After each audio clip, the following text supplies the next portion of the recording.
Good afternoon. It's Sunday, January 8th, 2017. I'm Ramon from Bold Like a Leopard, and I hope you've had a good weekend. I actually had, I had a great meal on Friday at a friend's house. Last night I did go exercising because today's a fast day, so I wouldn't be able to go for it. It's not a good idea to lift weights and do cardio when you can't drink. And I'm going to address three topics in this video. There's going to probably be a video maybe later in the evening today concerning Obama's my Obamacare wrap-up, or my Obama presidency wrap-up, which would be the Obamacare edition. That's probably that to me is going to be the most important issue. Everybody talking about race relations, talking about foreign policy, talking about his issues with Russia. I think you're kind of missing the point that his presidency was torpedoed by Obamacare, but that's for the next video. And today we're going to address maybe 4 issues. I'm going to see if one of them might not be important enough. So we'll see how far we go. And I'll leave that one to the end.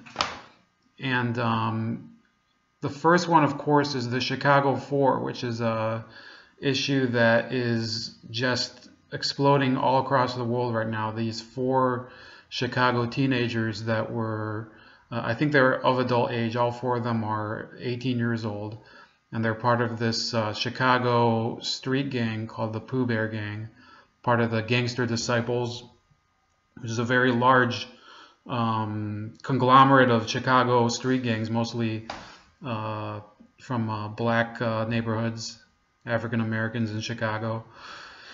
And I was watching an argument, and of course I'm personally not happy with. Obviously, not happy is not even adequate. I'd probably, if this were to happen, I have a relative who is mentally disabled. I'm not going to say how close. I have 2 relatives, in fact. There's mental illness in the family.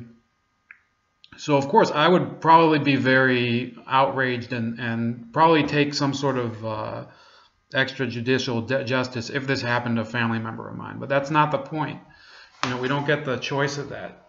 And I'm wearing right now this Thomas Hearns, the Motor City Cobra. You know, this was a boxer, also a police officer back in the 70s and 80s. And I was watching this argument between one person who was obviously outraged and wanted maximum sentencing, and a second person who was claiming, well, why didn't you have the same amount of outrage for Dylan Roof, the Charleston shooter, this kind of a redneck kid from South Carolina, murdered 9 people, was very active in white nationalist and white supremacist causes. So why didn't you have any sort of moral outrage about that? That was his question to the first person, the accuser. We'll call the first person Dean and the accuser, and the second person would be Steve. So Dean and Steve were arguing, and I jumped in and I said, well, unfortunately, you can't go and try to contain public outrage to an incident like that. Unfortunately, we come to conclusions about famous crimes that happen, even a heinous crime against a disabled person. The accused still deserve a fair defense. And even somebody like me, I have a personal dislike of somebody like these 4 people, like Dylan Roof too, because I have plenty of people I know that are religious. Getting these murders in a church are obviously unacceptable, whatever color you are. And there's, of course, a history of Klan-related and white supremacist-related church burnings and bombings in the South. So I think he did have a point that there should be moral indignation, but there was, and there was certainly a lot of just media coverage of this Dylan Roof character. And why do I bring up the shirt I'm wearing? My point is that there's a reason why people have a sort of moral indignation for one crime as opposed to another. If you see for whatever reason that a crime is more close to your identity group, it could be racial. I'm not going to dispute that maybe because the victim was white people were more outraged by it. The same happens for cases where there's a black victim of a crime. What was the guy's name? James Byrd, I believe, in Jasper, Texas, was dragged to death by a couple Aryan Brotherhood former ex-cons. That was a huge issue. That was when I was a kid, and it happens more often. It happens recently. I just remember that one because there was a march there. So what is the reason that we're having this issue? I think that, and I've had discussions with other people, there is a natural human desire to hate other people. It can never be completely extinguished. There's a human desire for violence. That's why we like sports like boxing. This Tommy Hearns, his name was the Hitman. I mean, why do we worship people? You know, I'm asking you. I'm not asking you because I'm trying to cause you to question your own morality. I'm just saying people do admire violence in the entertainment that they watch, in the sports, in the films, in the television shows, even in music. If you're talking about what's that song? "I Shot the Sheriff" by Bob Marley. You know, that's not a peace song. There's "Sunday Bloody Sunday" by U2. They can claim that it's not a rebel song. Well, if you look at the actual sentiments in the song, then you know that it's not exactly a peace song either. We're talking about a human need to identify with conflict and to have conflict, and it's a thing that everybody can identify with. It doesn't matter what race you are. It doesn't matter what country you're born in. So I just want to get that out of the way. As for their sentencing, I want to say this. You know, and that's why I kind of admire Tommy Hearns, because he did serve as a reserve police officer. He was a lot of athletes. They're very you know, there's so many examples of athletes that go wrong and they become, you know, they either lose all their money or they end up well, I was about to say dead broke. That's the same thing that I just said. But they squander their talent and they end up back in a bad way. There's Johnny Manziel, who is this rich kid. Why does he deserve, you know, just a more lenient serving of justice than Titus Young, who I think a couple of seasons before that went and just flaked out and started breaking into an impound lot, things like that, getting into altercations. I think that's wrong too, but the fact is that money greases the wheels of justice here. Greases the scales of justice should be the more apropos metaphor.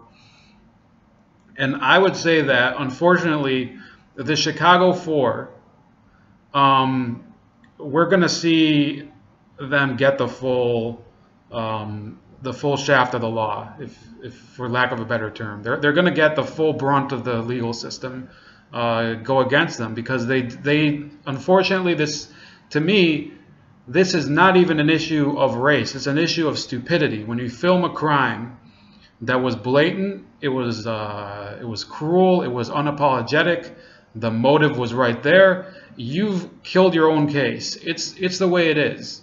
So I'm not looking at it from a moral standpoint. A lot of the issues that I look at when I'm reading them, I don't look at them from a moral standpoint.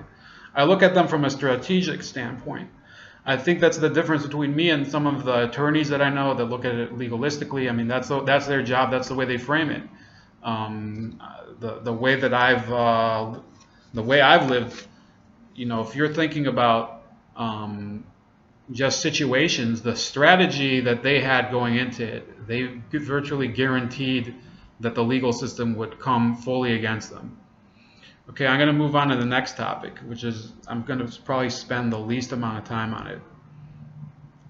And that's an issue that I saw yesterday, Sticks Hexenhammer. It was a video blogger that I watch a lot. He's got an amazing show that's just him talking about topics, and he went on it for about 8 minutes, I think, that China has become almost uninhabitable due to pollution. So I want to address that here because I'm not a progressive by any means, but I don't think that environmental safety and conservation should be a progressive cause. I think it's a cause for people that want to live more than past their 50s. You don't want to live in a world where you can't drink the water, you can't eat the vegetation, you can't eat the wildlife, you can't breathe the air. That's what they've done in China. And this global warming hysteria that has taken hold of the West, of Europe and the United States, that's done nothing to mitigate that. I want to make that clear. I'm not saying that we shouldn't have environmental policies and goals, but cap and trade will do nothing ever to control China. And I believe that China is the country that will be the determinant of how we can save wildlife, how we can save the global, just air quality, remove contaminants from the oceans. That's the country where there has to be a change in that department.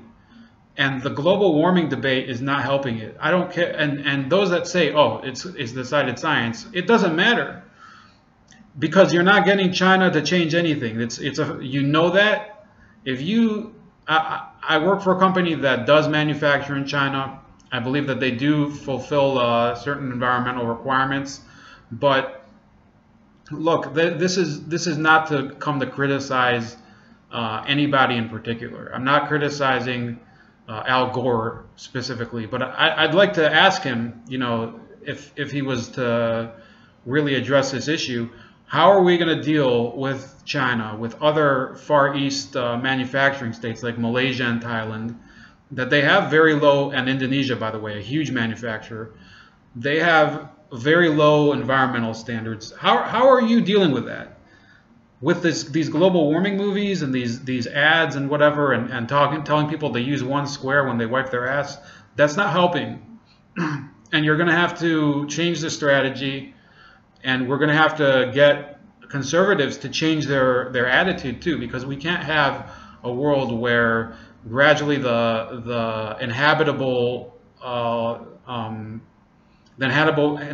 ranges of land just get smaller and smaller with a larger population. It just can't continue to be that way. So that's my small take on the pollution issue. That was kind of a reaction to somebody else's reaction. So if you have any questions, I'll have to answer them in any comments. And then the third topic, and I'm going to run a little longer than I wanted to, but it's still not going to be as long as my other videos.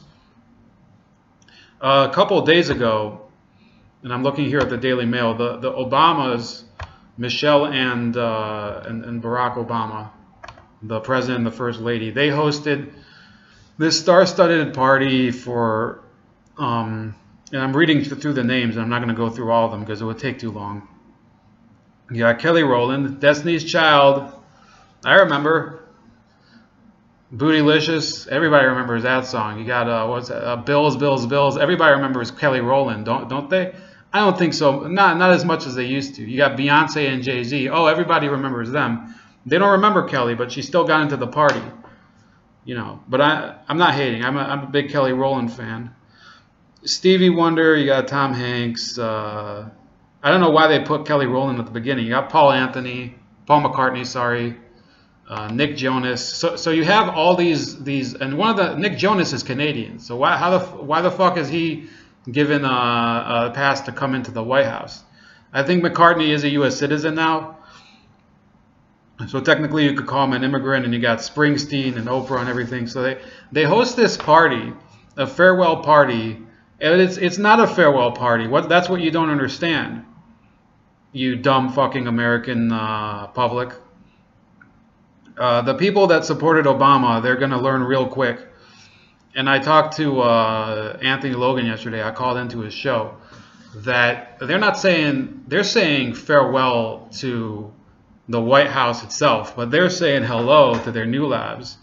And from now on, we're going to have the celebrities in chief. You're going to have Barack and Michelle Obama, and their children too. I assume that both Sasha and Malia Obama will eventually join in, and this is the perfect couple to become your new reality political virtue TV show, and that's the tragedy here. That's why I kind of started off. I was talking about the Obama wrap-up series that I'm doing.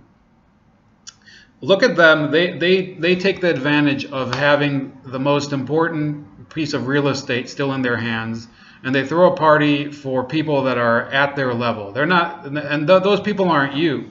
If you're watching this video, none of you was invited, I believe, unless John Legend is watching my video, which he's not, because there's nothing for him to gain. John Legend, very talented musician, hasn't really helped anything politically. And then Tom Hanks, I think, you know, it's acceptable for people to go there. I'm not going to say Stevie Wonder, go ahead.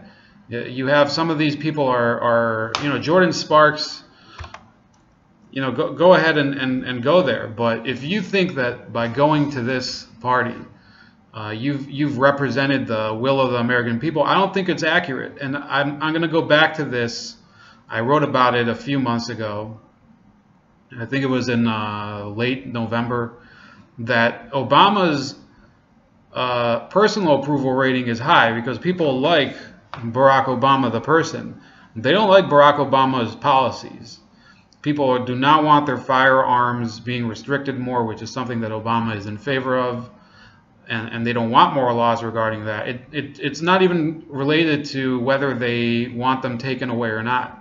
They just don't want more laws regarding that. They don't believe the narrative. They don't believe the I hate the word narrative because it's used so much, but they don't believe the premise that more laws are going to cause less violence, because it just hasn't been the case. There's very tough firearms regulations in Chicago that are not being enforced, and that people are not being sentenced. They get back on the street having been arrested for illegal firearms possession, and nothing happens. So what's the use of having more laws against illegal firearms when there's such a bane on society of the availability of illegal firearms, which are not prosecuted or not sentenced as strictly as you would expect. And even for murders, even for violent crimes, people are not getting sentences that are appropriate to the crime in certain cities. It's just there's no room for them. So explain to me how the laws are going to make anything more safe. I don't think people are buying that TV. So you have this party, and they're all taking their selfies and saying, oh, you know, I got you know, Jerry Seinfeld. You know, these people, they go and they're living in some sort of world where they're insulated from the real needs of the people, and they don't have to have any consideration for what the real people, the people that don't have a personal driver, that don't have a publicist. I see here Olivia Wilde and Jason Sudeikis celebrating at the White House. I mean, who do they represent? Let me ask you. Okay, you watch TV, and let's say you watch a show. It doesn't matter if you watch It's Always Sunny in Philadelphia, which is an amazing show, and the actors all came out and supported Hillary Clinton. But do you think those actors really are living the same life as you do? I kind of have to suggest that they don't. They can act like they do, which is their job. There's all these videos that they're making now, where they just urged Congress to obstruct and be their last line of defense. Last line of defense for who? You know, I don't have Martin Sheen. Martin Sheen's never met me. He's never worked in whatever I've worked at. I've worked at as a line cook, and I've worked as for an electrical installer, and now I work as an engineer at a international corporation. But Mr. Sheen, real name Ramon Estevez, you know, he changed his name from Ramon. I use Ramon. You know, that's the difference between us. That he kind of felt his Spanish heritage wouldn't get him anywhere in Hollywood, so he changed his name to Martin Sheen. I had a punk band that I really liked, and in Spanish class I changed my name to Ramon. You know, that's the difference between somebody who they're all in it for themselves until they think that their interests are more important than anybody else's. My suggestion is, you know, the next president, Mr. Trump, should be kept as far away from celebrities as possible, and I think the celebrities are doing their best to make sure that he can accomplish that unofficial goal, because they're like avoiding him like you know, a lady in white avoids a turd on the sidewalk. That's the level of separation that I think Donald Trump, you know, he has to be, in order for him to succeed, he can't be this fake piece of crap that he's been for a long time. You know, he's definitely a flawed person. You could vote, you know, people voted for him. They have to understand that every person in office is a flawed person. There's no such thing as the perfect politician. There's no such thing as batting 1,000 when you're making decisions. So Mr. Trump, I think he should be kept as far away from celebrities, and I think that's being made easier by Hollywood. So, you know, I think that this party, I'm gonna leave this topic after this small remark. This party that Obama and his wife, Barack and Michelle Obama, that they threw, just encapsulates 8 years of complete fluff and nonsense. You don't have a person come into office claiming that he's going to represent everybody, and then at the end of this term, he's surrounding himself with the richest and most privileged people, and not just that, people that have a voice that they don't need more attention. The people that need attention are the people that can't get on TV, the people that can't speak their minds and get a good audience with the people in power. And that's a problem that he's claimed his whole term that he's going to represent the people that are downtrodden, and it's just not been the case. And he hasn't been able to, even when he wants to listen, he doesn't know how to do it correctly. These Black Lives Matter activists that come to the White House, I mean, I don't agree with their position, but even they said that they would come to the White House. I don't remember which one. I could find it and put it in the comments. And they've said that it's been to no consequence to come to the White House, because Obama's message, it doesn't matter what sector you're from, was that I am one person. I can't do everything. He doesn't move to his passivity is just overwhelmingly. That's why Ron Paul's tweet the other day that he'll be his presidency is very well concluded, not just by this party. Ron Paul didn't mention the party, but the fact that he got a Nobel Peace Prize at the beginning of his term, and now he gets a Distinguished Service Medal because he's the only president to have served an entire term at war. He ended one war. He didn't end the Afghanistan war, and he started other wars in Yemen. And there's other wars they've spun out of control in Syria and in Somalia. So that's gonna, you know, I'm gonna leave that material for a different day, because I'm leaving this topic this time for real. But really, you know, if he really wanted to have a farewell party, why didn't he YouTube himself to the whole country? Tell people, you know, this is your last chance to give me a message, which maybe he still can do. I don't know if he's going to have time, because he spent all this time with Jason Sudeikis and Olivia Wilde, you know, looking all, you know, very, very overjoyed. Ironically, they have a problem with the new president, but they look so happy in a house that they're not going to be welcome in about 10 days. You got Robert De Niro and Common and Usher. So that's it for that. Real job representing the people, Mr. Obama. So the last topic, I'm going to try to wrap it up in 5 minutes. It's 25 minutes after start of this video. You got the NFL wild card. My team is not playing, the Dallas Cowboys. The other teams that I wanted to go to get in yesterday to advance, I mean, you had Oakland just, it's unfortunate they lost their quarterback. I didn't get to watch the game. From what I understood, they had a number of injuries on the offensive line. So we're gonna have to see how Derek Carr next year can withstand, in terms of staying healthy with his legs and everything. If he can do that, I think, and they can keep their offensive line healthy, I think Oakland is a threat for the future. Not so for Detroit.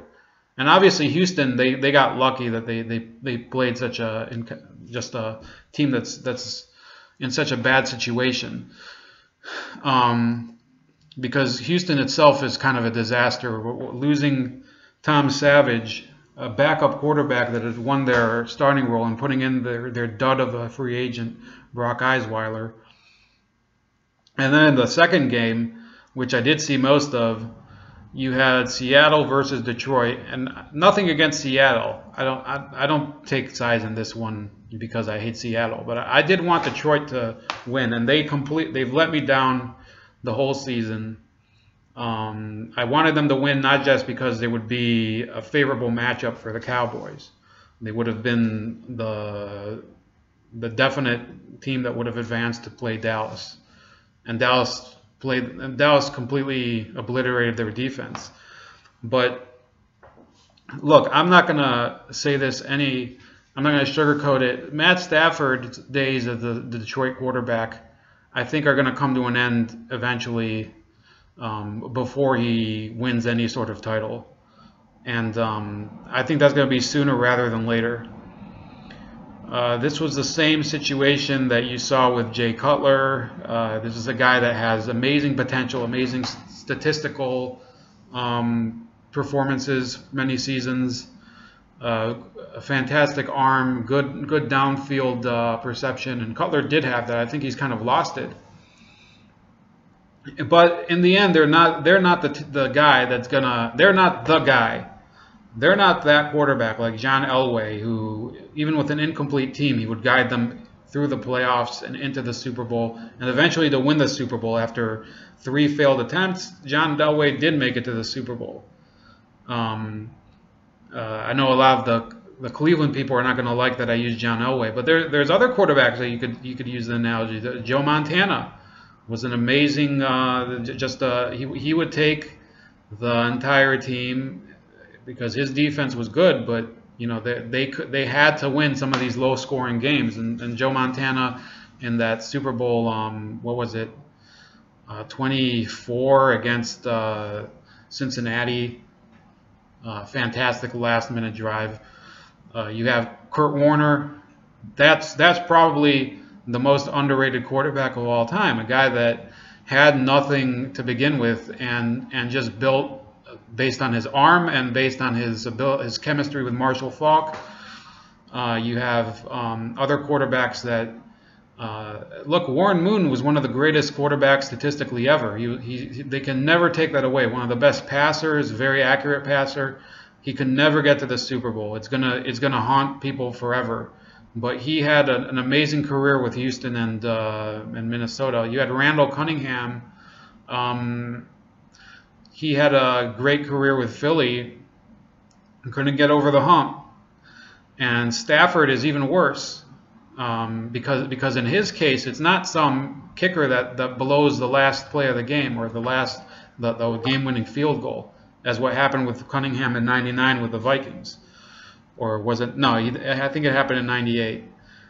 Your problem with Stafford is that he doesn't have that killer instinct, and I don't think he's going to develop it. And there's certain quarterbacks that do have it, or there's certain quarterbacks that they have it, and it's not. It doesn't come down to them. There's sometimes the other guy's just better. But what I saw yesterday was a disgrace. There were dropped passes. Which is not Stafford's fault. There were also balls that sailed. There was also his just inept play calling, his missed timing with Anquan Bolden. The video is going to end soon. I'm running up on 30 minutes, which was double my goal. But we're talking about a quarterback in Stafford that he gets to that first round playoff game and he just unravels like just a picnic basket getting attacked by ants.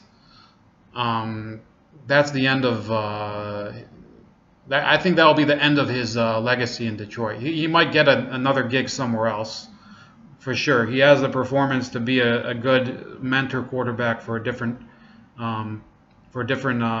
younger player. But in Detroit, he will not do well. If he gets traded to a team with a good offense, a good defense, he could become a quarterback that can get you deeper in the playoffs. But in Detroit, it's just not going to happen. I'm sorry for Jim Caldwell. I think that he is not to blame for this. What I saw him doing in Indianapolis with Manning, even though it was all dependent on Manning, you could still see that this was, and what he did with Joe Flacco in Baltimore as the offensive coordinator. This is a person I can't place the blame on somebody that has been able to jump over the hurdles and do it before. So sorry for you, Stafford, but I'm placing the blame on you. And for week 1 of the wild card and for the last 2 weeks of the Obama administration, this is bold like a leopard, and we'll see you around the bend.